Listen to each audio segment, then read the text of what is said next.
네, 우리 이 시간에 함께 찬양하며 나가도록 하겠습니다. 오직 믿음으로 함께 찬양하며 나아갑니다.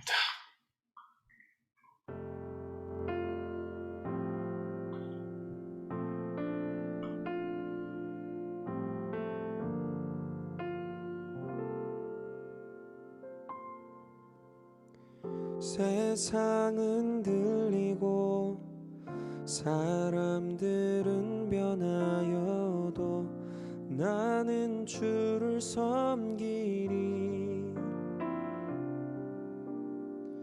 주님의 사랑은 영원히 변하지 않네. 나는 주를 신뢰해.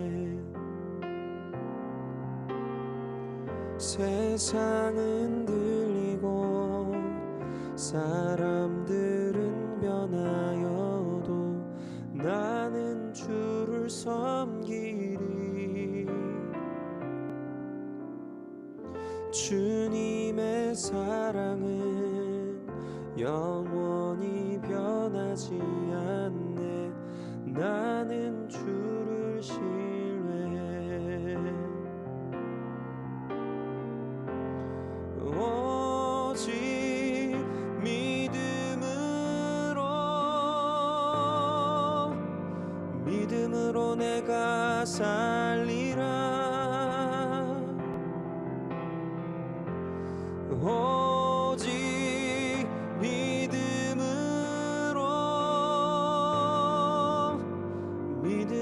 내가 살리라.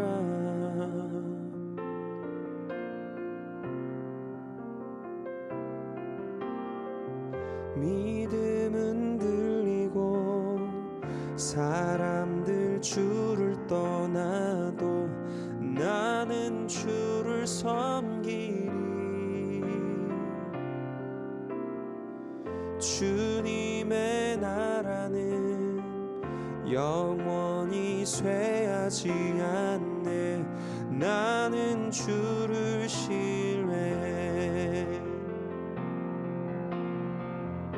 믿음은 들리고 사람들 주를 떠나도 나는 주를 섬기리. 주님의 나라는 영원히 쇠하지 않네. 나는 주를 신뢰해. 오직 믿음으로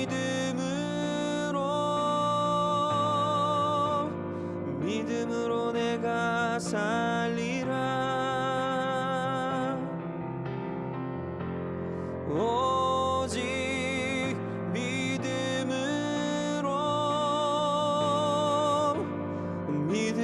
내가 살리라. 오직 의인은 믿음으로 말미암아 살리라. 오직 의인은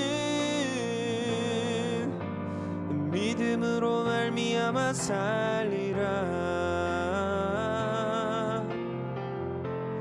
오직 믿음으로 내가 살리라. 오직 믿음으로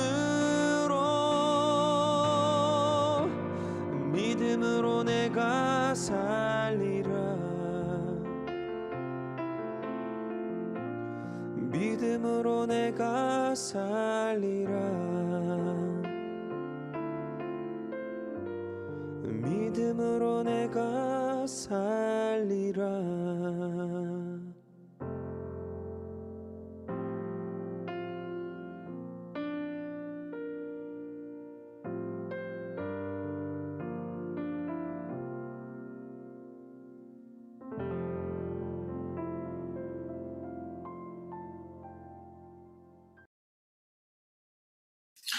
네, 우리 예배를 위해서 이용춘 간사님께서 기도해 주시겠습니다.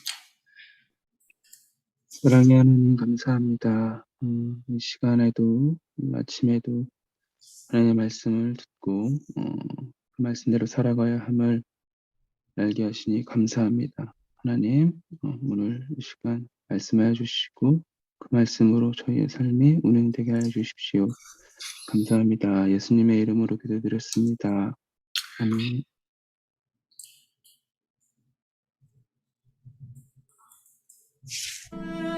사랑은 언제까지나 떨어지지 아니하되 예언도 패하고 방언도 그치고 지식도 패하리라. 우리는 부분적으로 알고 부분적으로 예언하니 온전한 것이 올 때에는 부분적으로 하던 것이 패하리라. 내가 어렸을 때에는 말하는 것이 어린아이와 같고 깨닫는 것이 어린아이와 같고 생각하는 것이 어린아이와 같다가 장성한 사람이 되어서는 어린아이의 일을 버렸노라. 우리가 지금은 거울로 보는 것 같이 희미하나 그때는 얼굴과 얼굴을 대하여 볼 것이요 지금은 내가 부분적으로 아나 그때는 주께서 나를 아신 것 같이 내가 온전히 알리라. 그런즉 믿음, 소망, 사랑 이 세 가지는 항상 있을 것인데 그 중에 제일은 사랑이라.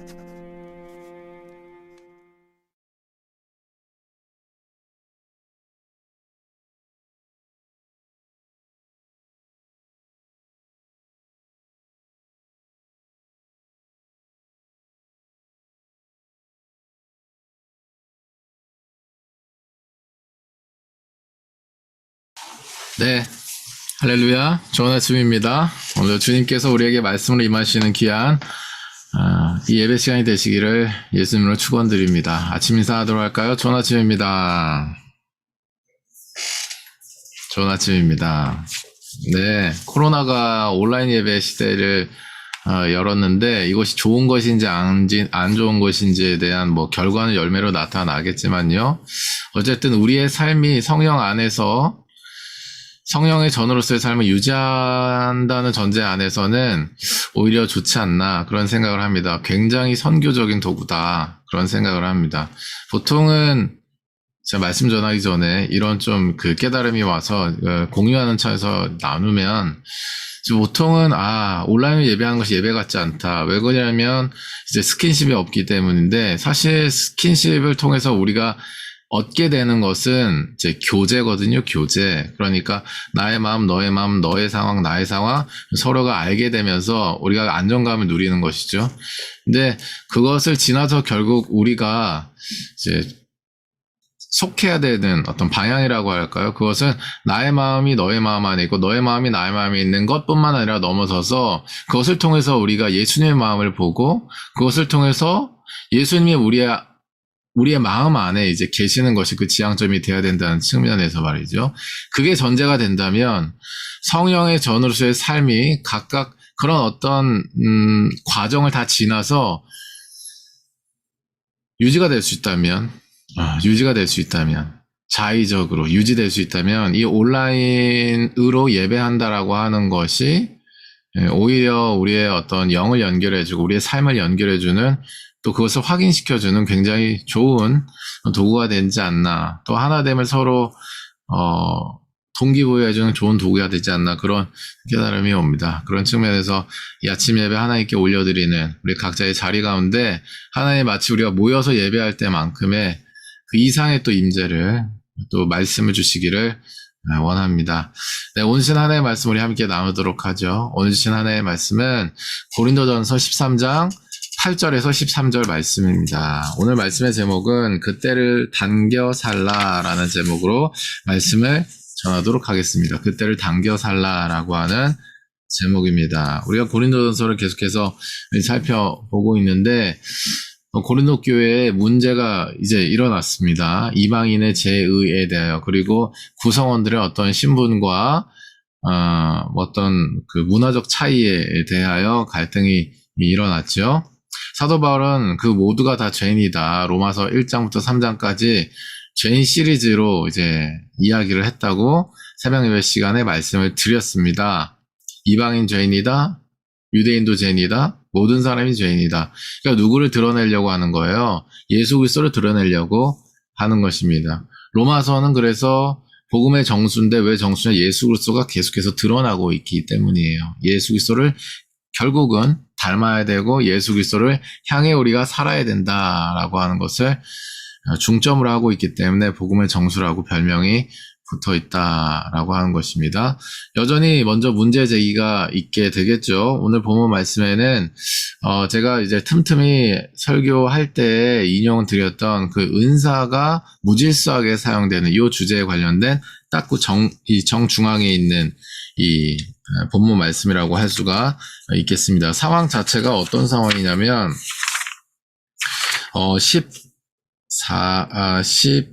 14장이죠. 14장 말씀에 32절.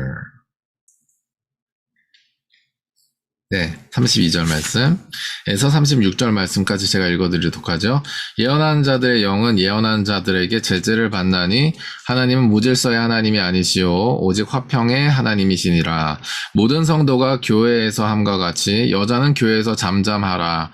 그들에게는 말하는 것이 허락함이 없나니 율법에 이른 것 같이 오직 복종할 것이요 만일 무엇을 배우려거든 집에서 자기 남편에게 물을지니 여자가 교회에서 말하는 것은 부끄러운 것이라. 하나님의 말씀이 너희로부터 난 것이냐 또는 너에게만 임한 것이냐 이렇게 말하고 있죠. 문제의 핵심에 지금 누가 있냐면 여자들이 있다라고 하는 거예요. 이 여자들에 대한 율법적인 정의 그리고 율법적으로 살아왔던 이스라엘의 그런 역사적 또 문화적 배경 안에서 지금 이러한 지적이 나왔다고 저희가 이해할 필요가 있습니다. 이러한 배경, 역사적, 문화적 배경 안에서 여자가 하나님 말씀대로 살아간다라고 하는 것은 무엇인가에 대한 지금 규정을 하고 있지만 사실은 이것은 포커스는 아니에요. 포커스는 어디냐면 문제를 일으킨 주체가 여자이기 때문에 부연적으로 여자들의 어떤 처신에 대해서 역사적, 문화적 맥락에서 설명한 것 뿐입니다. 그거 주제가 아니다라고 하는 거예요. 이 문제를 누가 일으켰냐? 여자들이 일으켰는데 여자들이 어떤 문제를 일으켰냐? 바로 뭐예요? 자, 예언을 무질서하게 한 것입니다. 예언을 무질서하게 한 거예요. 예언을 무질서하게 한 거예요. 그리고 이러한 태도가 있었던 것 같아요. 하나님의 말씀이 나에게만 있다는 식의, 나에게 특별한 하나님의 은사가 임했다는 식의 태도가 있었던 것 같아요. 그것이 핵심적인 문제였습니다. 그 뒤에 부수적인 것들은 이스라엘에 흘려왔던 문화적인 그리고 어떤 역사적인 배경 안에서 자, 여자는 교회에서 블라블라블라 이런 부분이 나왔다라고 하는 것이. 근데 이제 이런 부분들을 우리가 보게 되면 굉장히 뭐라고 해야 되나요? 시대적으로 좀 맞지 않다. 이렇게, 받아들일 수 있는 여지가 있지만, 거기에 대한 감론은 일단 뒤로 하겠습니다. 왜냐하면 오늘 본문 말씀에 지금 문제가 되는, 지금 핵심 내용은 그게 아니에요. 그게 아니에요. 문제 주체가 여자들이고 여자들이 한 행위가 중요한 것인데 그 한 행위가 뭐냐면 하나님의 말씀 36절 말씀에 하나님의 말씀이 너희로부터 난 것처럼 나로부터 난 것처럼 그리고 나에게만 임한 것처럼 행했던 태도가 있었던 것입니다. 그러니까 결과적으로 뭐예요? 어떤 열매를 맺어요? 교회의 분란을 일으키는 거예요. 교회의 분란을 일으켜요. 교회의 부르심대로 행하지 못하게 하는 일들이 자꾸 일어나게 되는 것입니다. 은사로 말미암아서 문제가 일어난 거예요. 이러한 상황 속에서 지금 고린도전서 13장 이하가 기록되고 있는 것입니다. 13장 1절 이하에 은사의 예로 또 하나를 뭘 가지고 옵니까? 방언을 이야기를 하죠. 1절 말씀에 내가 사람의 방언과 천사의 말을 할지라도 사랑이 없으면 소리나는 구리와 울리는 꽹과리가 된다. 사랑이 없이 하는 은사 중에 방언. 이 뒤에 또 나오기도 하는데요. 14장 10절 이하의 말씀에 보면 이같이 세상의 소리의 종류는 맞으나 뜻없는 소리는 없나니 그러므로 내가 그 소리의 뜻을 알지 못하면 내가 말하는 자에게 외국인이 되고 말하는 자도 내게 외국인이 된다. 무슨 얘기예요? 그러니까 지금 이 은사를 남발하고 사용하는 사람들이 다 뭐 자기를 드러내려고 한다라고 하는 거예요. 자기는 몰라요. 자기는 몰라요. 자기를 드러내려고 하는지 모릅니다. 그리고 자기가 무질서한 상태인지 모르는 거예요. 그러나 열매가 명확하다. 분란이라는 명예 명확하다. 이제 했을 때는 거기에 바로 뭐예요?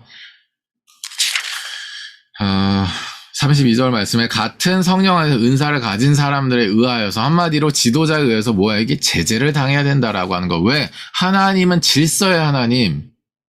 하나님이 말씀하신 그 자체가 질서 아닙니까? 빛이 있으라 라고 질서를 세우니 빛이 계속해서 있는 것처럼 말이죠.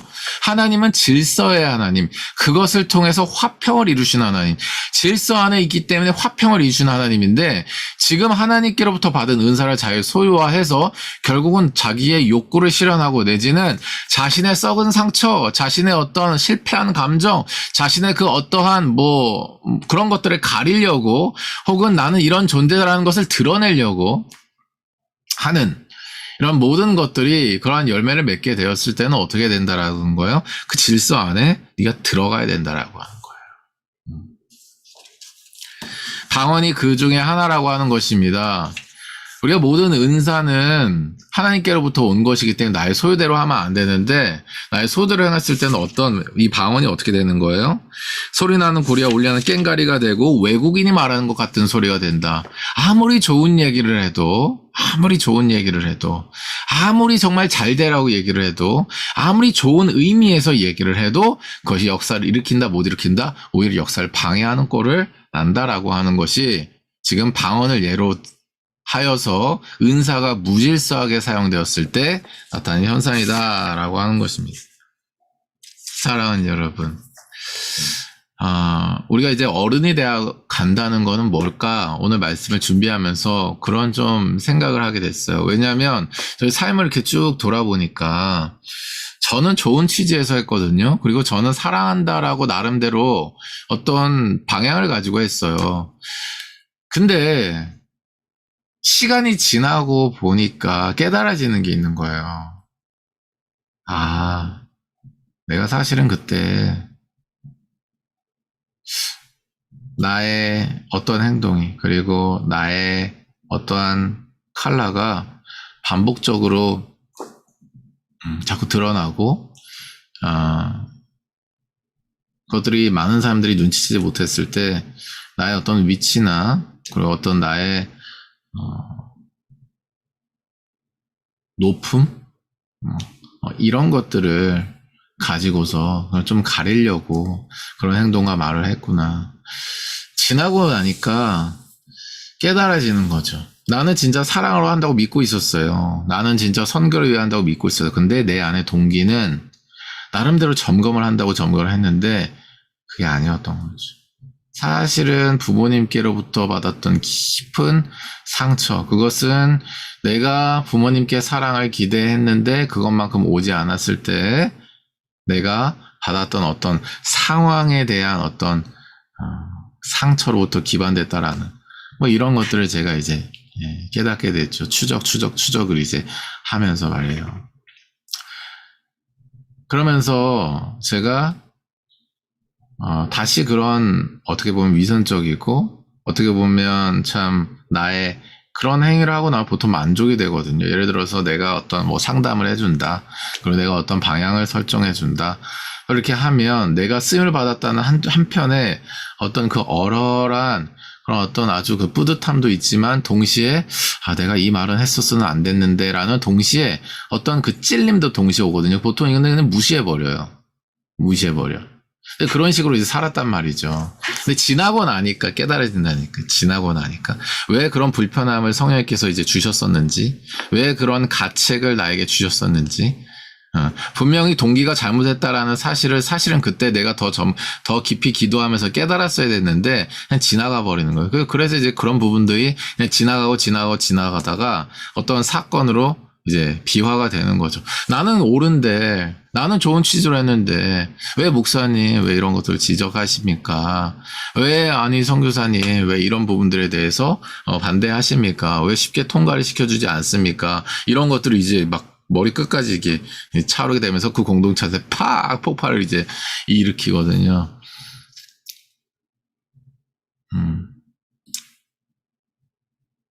그런 일련의 시간들 속에 내가 참 많이 부족했구나. 넘어서서 그 부족함의 근원에 대한 통찰과 이제는 제어를 하게 되는 것이죠. 어른이 되어간다라고 하는 건 뭘까요? 우리가 지나고 나서 이런 부분 참 아쉬웠는데 참 그랬으면 안 됐어. 깨닫는 데서 머무는 것일까요? 그렇지 않습니다. 어른이 되어간다라고 하는 거는 적어도 우리가 문제를 야기했던 그 모든 순간들을 우리가 생각해 보았을 때 그 부족함의 근원에 대하여 뭐라고요? 그 부족함의 근원에 대하여 그때 내가 감정적으로 연약해 있었어. 지식적으로 부족했었어. 내 인내가 참 많이 부족했지. 내가 너무 소욕적이었어. 내가 너무 어떤 금전적인 부분들이 중요했었어. 어쨌든 그 부족함의 근원에 대해서 우리가 통찰하고 깨닫는데 그것을 통찰하고 깨닫는 것만 되는 것이 아니라 이제는 그 부족함의 근원에 대해서 통찰할 뿐만 아니라 제어하는 것까지 뭐하는 것까지? 제어하는 것까지 됐을 때 우리가 하나를 넘어서는 거예요. 그러니까 어른이 되어가는 거지. 모든 문제는 마음에서 시작되잖아요. 그 마음에서 생각으로 가고 그 생각이 꼴떡 차려게 되면 폭발하면서 어떤 행동과 말을 하게 되는데 어쨌든 그 문제의 근원을 남에게 찾는 것이 아니라 나에게 찾는 것도 참 잘한 거예요. 깨닫는 거 잘한 건데 그 깨달은 걸 넘어서서 무엇이 그걸 야기했는가 부족함에 대한 그런 근원에 대한 통찰을 해야 된다는 것이고 통찰을 주신 것도 하나님 참 감사합니다. 그렇게 하고 끝내버릴 수 있는데 끝내버리는 게 아니라 이제 하나님 성령 안에서 이걸 제어하기 원합니다. 이것을 꽉 잡으려고 하는 이런 의지가 있는 사람들까지 우리가 갔을 때 우리가 어른이 되어가고 있구나 이렇게 될 수 있다라고 하는 거예요.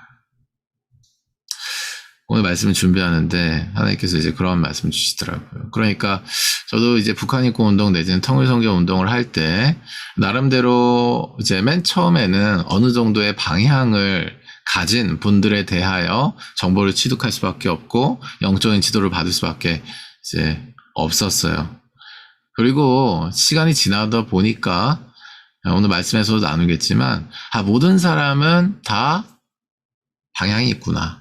다 색채가 있구나라는 것을 제가 깨닫게 됐고 그것은 앞서 말씀드린 대로 자신이 살아온 삶의 환경과 깊은 연관이 있다라는 것을 알게 됐습니다. 그 환경 자체를 하나님의 인도하심을 우리는 여길 수밖에 없고 그 속에서 우리가 부분을 보더라도 전부로 믿게 된다는 사실도 제가 이제 깨닫게 됐어요. 시간이 지나면서 다 깨닫게 된 거예요. 시간이 지나면서 북한 인권 운동을 하고 통일성교 운동을 하고 그리고 이런 교회를 개척하고 이렇게 쭉 이렇게 해오면서 많은 사람들을 제가 만났을 거 아니에요. 이제 넓게 만나다가 이제는 굉장히 이제 좁게 만나게 되는 어떤 그런 이제 형국으로 지금 가고 있는데 그때나 지금이나 어른이 되어가고 있는 것 같습니다. 지나고 나면 늘 하나님 앞에 죄송하고 깨닫게 되는 점들이 있고요. 그건 다 나의 부족함의 근원으로부터 출발하는 것들이에요. 한 해를 돌아보면서 제가 그런 부분들, 북한 인권 운동 시작했을 때부터 지금까지 쭉 돌아보면서 하나님께서 나의 부족함의 근원에 대해서 통찰을 주신 거. 그거 너 엄마 아빠로부터 상처부터 기원된 거야. 시작점이 거기야. 말씀하셨을 때 내가 그런 상황에서 그러한 기원에 의한 어떤 감정이 올라왔을 때 예를 들어 나의 의견이 잘 통과되지 않는다라고 하는 이러한 것에 대해서 굉장히 쉽게 열이 받고 분노가 치밀어 올라. 이런 부분들에 대해서 통찰을 하나님께서 시켜주시게 되면 쭉 추적을 하게 되면 맨 처음에는 그 사람이 문제인 것처럼 여겨지겠지만 사실 이 문제를 받아들이지 못하는 나로부터 이렇게 오게 되고 그 나를 깊이 이렇게 들어가 보면 다 이렇게 추적이 가능한 거죠. 이제 그 용기가 필요한 일이면 어쨌든 성령께서 도와주시면 할 수 있는데 쭉 이렇게 통찰이 돼서 결과적으로 내가 이렇게 하기 싫다 그랬는데 부모님 무조건 밀어붙였을 때 나에게 어떤 그런 상처로부터 어떤 실패감부터 거절감으로부터 비유사한 상황이 오게 되면 이런 의견이 거절되는 상황이 오게 되면 내가 굉장히 쉽게 분노한다. 이런 사실 제가 통찰했다고 치자고요. 이 제어가 되는가. 목숨 걸어야 되는 일이거든요. 아무도 모르는 일이고 이거 목숨 걸어야 되는 일이에요. 이런 부분들에 목숨을 걸어왔는가 하나를 돌아보면 좀 보게 되는 것입니다. 오늘 본문 말씀을 보면 하나님께서 우리에게 주신 모든 은사라고 할지라도 말이죠. 그것이 뭐라고 지금 말씀하고 있냐면 부분적이라고 하는 것입니다. 일면이라고 하는 거예요. 그게 우리가 이 세상에서 하나님께서 주신 은사를 얻었다고 할지라도 그 한계가 명확하게 있다라고 하는 것입니다. 사랑하는 오늘 본문 말씀을 우리가 읽어보면 자 8절 이하의 말씀에 사랑은 언제까지나 떨어지지 아니하되 예언도 패하고 방언도 그치고 지식도 패하리라. 우리는 부분적으로 알고 부분적으로 예언하니 온전한 것이 올 때에는 부분적인 거 하던 것이 패하리라. 이렇게 말씀하고요. 자, 그 뒤에 이거 실제적으로 적용되는 사례가 나오는 것이죠. 11절 이하에 내가 어렸을 때에는 말하는 것이 어린아이와 같고 깨닫는 것이 어린아이와 같고 생각하는 것이 어린아이와 같다가 장성한 자가 되어서는 어린아이의 일을 버려놓으라. 이렇게 말씀하고 있죠. 어른이 되어간다라고 하는 것은 뭘까요? 어른이 되어간다라고 하는 거. 어른이 되어간다라고 하는 것은 지나고 나서 깨닫는 것으로부터 출발되는 것인데 문제가 상대나 상황이 있는 것이 아니라 모두 나에게 있다는 것, 그리고 내 안에 그것을 감당할 수 없을 수밖에 없는 부족함의 근원에 대한 통찰을 얻는 것, 그리고 그 부족함의 근원에 대하여 내가 늘 관리할 수 있는가, 제어할 수 있는가에 대한 여부에 따라 내가 어른이 되어가고 있는가, 여전히 어린아이의 상태에 있는가를 우리가 알 수 있다라고 하는 거죠. 마찬가지입니다. 은사를 우리가 가졌다라고 할지라도 어른, 장성한 자처럼 되지 않은 사람들은 여전히 어린아이처럼 삽니다. 특징이 뭐게요? 부분을 봤는데 전부인 것처럼 하는 거죠. 그래서 무질서해지고 그래서 하나님 나라의 분란을 야기합니다. 이거는 성경에 기록되어 있지만 그리고 설교로 우리가 여러 차례 들을 수 있지만 이것을 실제적으로 적용하고 실제적으로 중요한 기준으로 여기는 사람들은 그렇게 많지 않아 보여요. 특히 우리가 교회 생활 오래 했지만 이런 질서적인 부분에 있어서의 중요성을 아는 사람이 많지 않아 보여요. 저는 그 문제가 저는 늘 말씀을 드리지만 일단은 누가 장성한지 어린아이인지 굳이 구분하고 싶어 하지 않고 한국교회 자체가 그것이 저는 선교에 대한 방향성이 아주 미약하기 때문이었다라고 생각을 해요. 선교하려면 장성한 자가 필요하거든요. 근데 역설적으로 선교에 대한 아주 분명하고 아주 명확하고 그리고 아주 전부적인 아주 헌신적인 방향과 내용과 비중이 그만큼 없었기 때문에 장성한 자가 그렇게 필요 없었던 것이고 그냥 그 장성한 자나 뭐 이제 어린아이 같은 자나 다 있는 것이 교회다 이런 식으로 하고 어느 정도 장성하면 다 어린아이 같은 사람 돌보도록 그러니까 이제 교회 안에서만 계속 이렇게 돌고 돌게 되는 것이죠. 그러는 동안에 세상 안에서는 아무 힘도 발휘를 못하고 그 세상 안에 갔을 때 이중적인 생활을 하는 거죠. 부어라 마셔라 건배사라 하면서 충성을 다하면서 우리 부장님에 대해서 그런 생활을 이제 하면서 교회 와서 성가되고 주일교사 하면서 자 이것이 그냥 일반적인 크리스천의 모습이야라는 것을 일반화시키는데 힘을 쓰죠. 왜냐하면 내가 그 속에 들어가야 되니까 이게 계속해서 반복되는 거예요. 계속해서. 사랑하는 여러분 분명한 것은 말이죠. 예수님 믿는다라고 하는 것, 신앙생활을 한다라고 하는 것은 명확하게 방향이 설정되어 있다는 사실을 우리가 깨달아야 합니다. 우리가 예수님 믿고 신앙생활을 하는 것은 명확하게 방향이 설정되어 있어요. 그것은 바로 어디예요? 영생이 임하는 그날인 것입니다. 영생이 임하는 그때예요. 우리의 믿음이 그날을 향해 있지 않는다라고 하는 것은 우리가 예수님이 부활하신 것에 대해서 별 감각이 없다는 얘기고 부활하신 거에 대해서 감각이 없다는 얘기는 내가 지금 죽음의 상태에 있는지 지금 부활의 상태에 있는지 잘 구분도 안 되는 삶을 살고 있다라고 하는 그냥 정확한 반증이에요. 아는 거죠. 그냥 아는 거죠. 예수님이 죽으시고 다시 사셨다는 사실 그냥 아는 거죠. 그걸 누릴 생각은 별로 없는 거예요. 그냥 이 정도의 삶에서 나는 괜찮다. 이제 다 그러니까 계속 회개의 세례만 받겠다. 나는 계속해서 회개하고 개운한 어떤 영혼유의 상태를 누리고 이거 반복하고 그것이 나의 어떤 신앙생활이고 그것이 나의 어떤 끝 지점이다. 이러는 거죠. 그것이 과연 성경이 얘기하는 바일까요? 그렇다면 구약 성경에서 끝났어야 됩니다. 예수님 오실 필요 없었죠. 그것이 진짜 성경이 얘기하는 바일까요? 그렇다면 예수님 다시 오신다는 약속 없어야 됩니다. 예수님이 십자가에서 부활하시고 죄 쓰시고 부활하신다는 사실은 신화적 사실로 남아가지고 우리가 그렇게 될 수도 있고 안 될 수도 있는데 중요한 건 우리가 얼마만큼의 도덕을 행하고 선을 행하고 우리가 예배 행위를 잘 하는가에 달려있다. 뭐 이런 식으로 얘기해야 되는 것이죠. 사랑하는 여러분, 우리의 신앙생활은 명확하게 예수님이 다시 오셔서 우리에게 영생으로 임하시는 날이 있는 줄 믿으시기를 예수님을 축복합니다. 그 날이 이 땅에 도래할 것이기 때문에 그 날의 영생을 지금 가진 우리가 그 때를 향하여 가게 되는 것이에요. 우리의 인생길을 가게 되는 것입니다. 그 날을 향하여 인생길을 가게 된다라고 하는 것은 더 이상 내가 이 땅에서의 삶에서 무언가를 이루기 위하여 사는 삶이 아니요. 그 날에 우리에게 주실 그 영생을 이루어가기 위하여 이 땅을 살아가는 것이 된다라고 하는.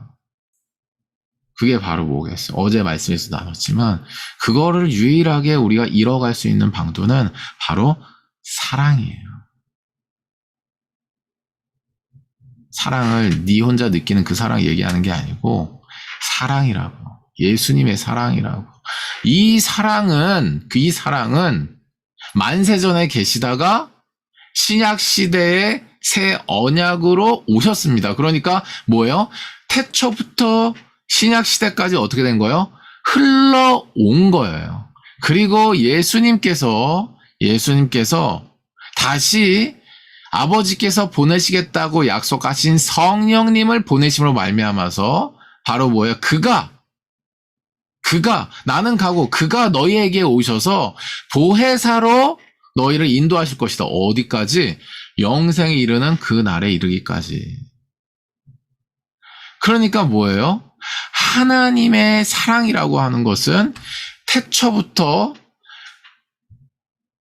끝날까지 흐르는 것이니 그 사랑이 우리에게 있다라고 하는 것은 그리고 우리가 그 사랑을 누리며 산다라고 하는 것은 자연스럽게 어떻게 하는 거예요? 선교하는 삶이 되는 것입니다. 왜? 그 사랑은 흘러가는 삶이니까. 그런데 그 사랑이 아닌 사람들이 문제를 일으킨다고요. 그 사랑이 아는 사람들이 무질서해진다고요.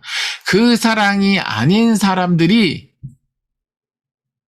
분노하고 폭발하는 거예요. 예수님의 사랑을 얘기하면서 하나님의 말씀을 얘기하면서 그렇게 되는 거예요. 사랑하는 여러분, 우리가 그런 삶을 살 수는 없는 것이죠. 우리는 진짜 예수님의 사랑을 머금은 사람으로 그 사랑을 이루는 사람으로 살아야 되는 줄 믿습니다. 그래서 오늘 말씀에서는 여러분 은사를 무질서하게 사용하는 거 주의하십시오. 이거는요 너무 방어적인 얘기예요. 그 전북현대라고 하는 우리 이제 대한민국의 축구단이 있습니다. 지금 아마 용충 간사님 지금 제가 알기로 아마 5년 연속 K리그 제가 1등 5년 맞죠? 5년. 네. 5년 연속 지금 K리그 1등 하고 있어요. 이 축구팀의 전술이 뭔지 아십니까? 일명? 용충 간사님 뭔지 아십니까 혹시? 육성으로 한번 말씀해 주시죠. 네, 닭공입니다. 닭공. 닭공 무슨 뜻입니까? 닥치고 공격하라. 네. 닥치고 공격하라. 닭공 전술이에요. 사랑하는 여러분, 은사를 무질서하게 쓰면 안 됩니까? 그렇죠. 근데 그럼 방점이 어디에 있어요? 수비에 있어요. 은사는 쓰면 안 돼. 웬만하면 안 써야 돼. 이런 생각으로 가게 하는 거야. 이게 바로 뭐냐면 물세례적인 사고입니다. 물세례적인 사고예요. 이것도 죄면 어떡하지? 저것도 죄면 어떡하지? 사랑하는 여러분, 공격하면 그럴 생각이 안 난다니까요. 공격하면 이긴다니까요. 골 먹으면 어떡하지가 아니라 골을 넣으면 이기는 거예요. 골 먹으면 기껏해야 비기는 건데요. 골을 넣으면 이긴다고요. 사랑하는 여러분. 오늘 말씀의 주제는 문제를 일으키는 사람들이 은사를 무지르게 사용해서 그리고 그 이면에는 그 하나님께서 주신 은사를 소유하여서 자신의 의를 드러내고자 하는 것이 있었으니 의를 드러내면 안 되고 하나님의 은사를 소유하면 안 되고 무질서하면 안 된다는 말씀을 드리려고 하는 것이 아닙니다. 물론 그래야 하죠. 그건 율법적인 내용이죠. 그런 측면에서 우리가 그것을 지켜 행해야 되겠죠. 그러면 안 되겠죠. 그러나 사랑하는 여러분, 거기에만 머물러 있으면 오히려 그것에 노출되게 됩니다. 어느 순간은 내가 그러고 있는 모습을 보게 된다고요. 진짜 그러고 싶지 않으면, 진짜 이기고 싶으면 어떻게 되는 줄 아십니까? 사랑하는 여러분, 사랑해야 돼. 다른 말로 사랑하는 여러분, 만세전부터 예수님 다오실 그 끝날까지 흐르는 그 사랑의 속성대로 우리가 우리의 삶을 들여서 어떻게 해야 돼요? 선교해야 돼요. 이게 닭공전술입니다. 사랑하는 여러분, 내가 하나님께 무언가를 받았기 때문에 선교하는 줄로 지금까지 착각하셨다면 그건 완전 오산입니다. 내가 나의 구원을 이뤄가고 내가 성전됨을 이루어가서 결과적으로 우리가 영생을 쟁취하도록 하나님께서 우리에게 선교의 사명을 주신 줄로 믿으시기를 예수님을 축복해요. 어차피 하나님이 하시는 일이에요. 잘못 생각하지 마십시오. 우리가 선교하기로 마음을 결단하고 하나님 앞에 나의 모든 주권을 올려드리기만 한다면 열매는 하나님이 맺으시는 거예요. 거기에 대해서 오히려 생각이 많아지고 계산이 많아진다. 내가 사랑하는 무언가가 있다는 반증이라고 하는 거예요. 그런 분들이 무질서해지기가 쉽고요. 그런 분들이 율법적이기가 쉽고요. 그런 분들이 늘 조심하기가 쉽고요. 아무 방향이 없이 살아가기가 아주 좋은 상태입니다. 사랑하는 여러분, 우리는 사랑을 흘려보내는 삶을 살아야 합니다. 그것이 예수님의 사랑을 이루며 누리며 살아가는 유일한 우리의 길이에요. 오늘 본문 말씀은 그것을 우리에게 말씀하고 있다라고 하는 거예요. 사랑하는 여러분, 우리는 어차피 제한적이기 때문에 한계가 있기 때문에 부분을 볼 수밖에 없고 너희가 전부로 여기는 그 은사라고 하는 것들도 다 끝날에 대해서는 뭐해진다? 패해진다라고 하는 거예요. 그러나 패해지지 않는 유일한 한 가지가 있다. 그게 바로 뭐라고 하는 거예요? 사랑이라고 하는 것입니다. 그 사랑은 태초부터 만세 끝까지 흐르는 그 사랑이요, 너희에게 부어진 바 되는 그 사랑이니 너희에게 어떠한 은사가 주어지더라도 그 사랑을 위하여 은사를 사용하기만 한다면 질서에 불응할 리가 있겠습니까? 사랑 때문에 하는 것인데 자기를 위하여서 하는 게 아니라 예수님의 그 사랑이 흘러가기만 하면 되는데 자기의 위치가 뭐가 중요해요? 자기의 자존심 뭐가 중요합니까? 자기의 어떤 좌절감이 뭐가 중요해져요?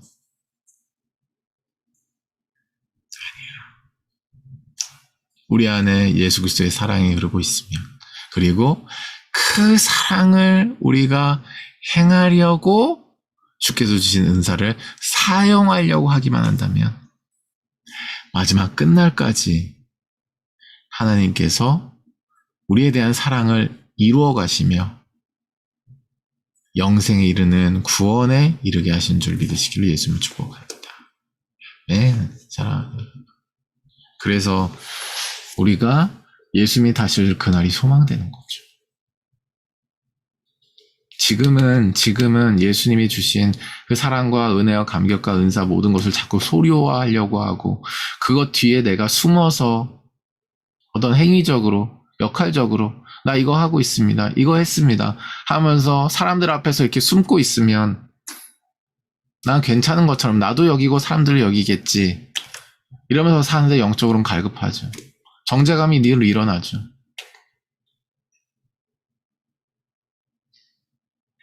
사람의 인정을 자꾸 받으려고 하게 되고 거기에서 안정감을 취하려고 했습니다. 그래서 공동체가 중요해지고 사람이 중요해지는 이런 수순을 가게 되는데 사랑하는 여러분, 물론 다 중요합니다. 다 중요해요. 그러나 그것은 우리의 지향점이 아니에요. 그리고 끝까지 우리를 살아가게 하는, 영생을 누리게 하는 도구도 절대 아닙니다.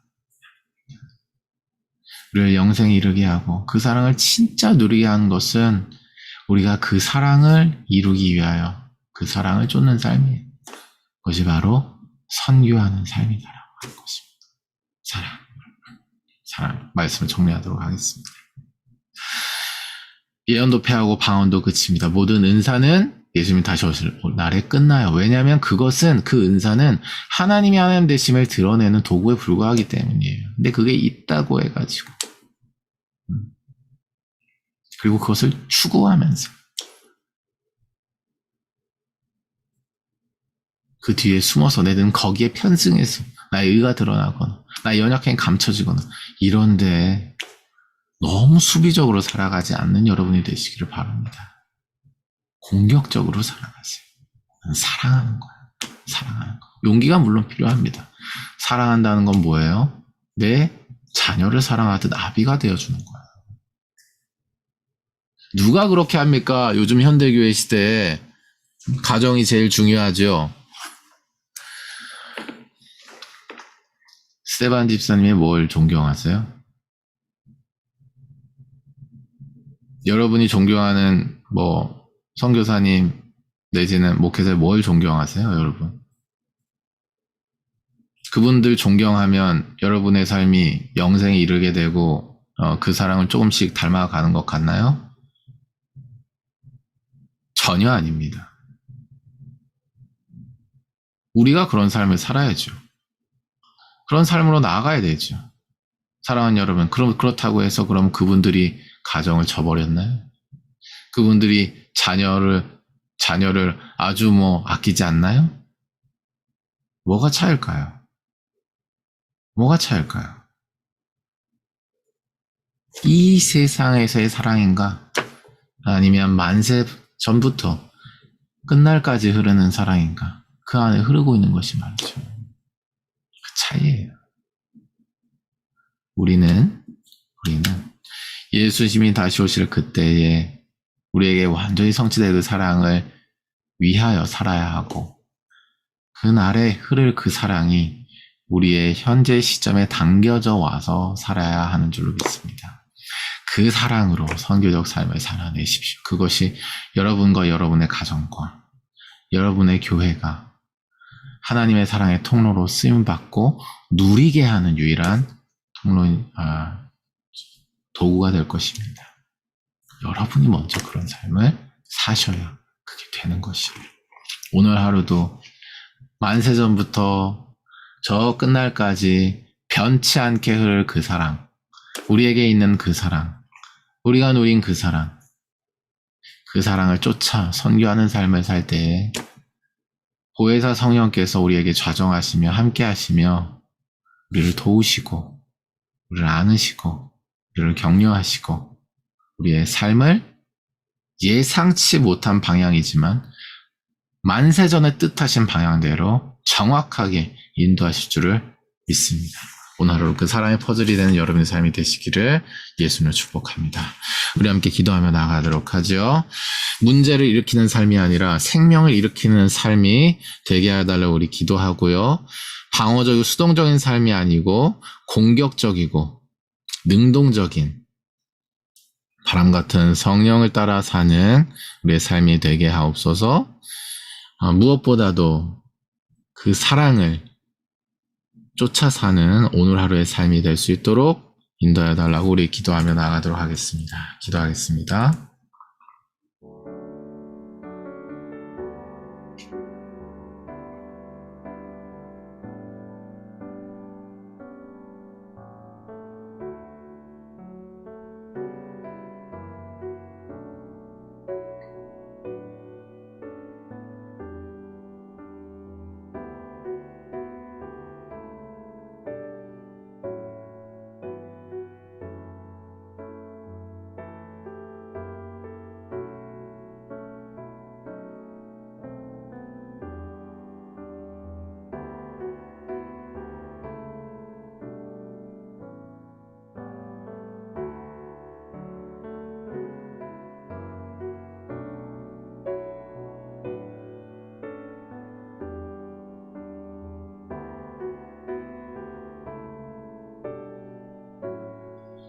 네, 시험과 사인 가능하시면 마무리 기도해 주시고요. 우리 개인 기도의 시간으로 나가면 좋겠습니다.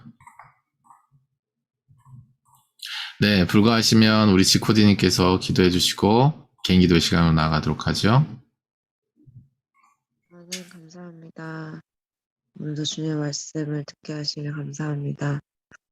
저의 삶이 주님을 바라보며 또 영원한 것을 위하여 생명을 살리기 위하여 저희들의 것들을 절제하고 또 주님께 드리며 나가는 삶이 되도록 도와주세요. 오늘 하루도 저희가 하나님의 영광을 위하여 그리고 또 영혼을 살리기 위하여 살아가는 삶이 되게 하시고 우리의 마음을 점검하고 또 우리의 상태의 근원의 그 동기가 무엇인지를 주께서 비추어 주셔서 저의 모든 것들이 주님 안에서 온전케 되고 주님께 속하여질 수 있는 은혜를 더해 주시기 원합니다. 감사드리며 예수님의 이름으로 기도합니다. 아멘. 아멘. 감사합니다. 오늘 하루도 화이팅 하시고요. 여러분 한 분 한 분을 위해 기도하겠습니다. 또 개인 기도 하실 때 환우들 놓고 또 가족들 놓고 기도해 주시고요. 각각의 상태 가운데 하나님께서 은혜로 덮으시고 무엇보다도 영원 구원의 역사 그리고 회복을 통한 하나님의 하나님 되심의 역사가 온전히 드러날 수 있도록 특별히 기도해 주시기를 바랍니다. 네, 오늘 하루도 좋은 하루 되시기를 바라고요. 개인 기도의 시간으로 나가겠습니다. 화이팅!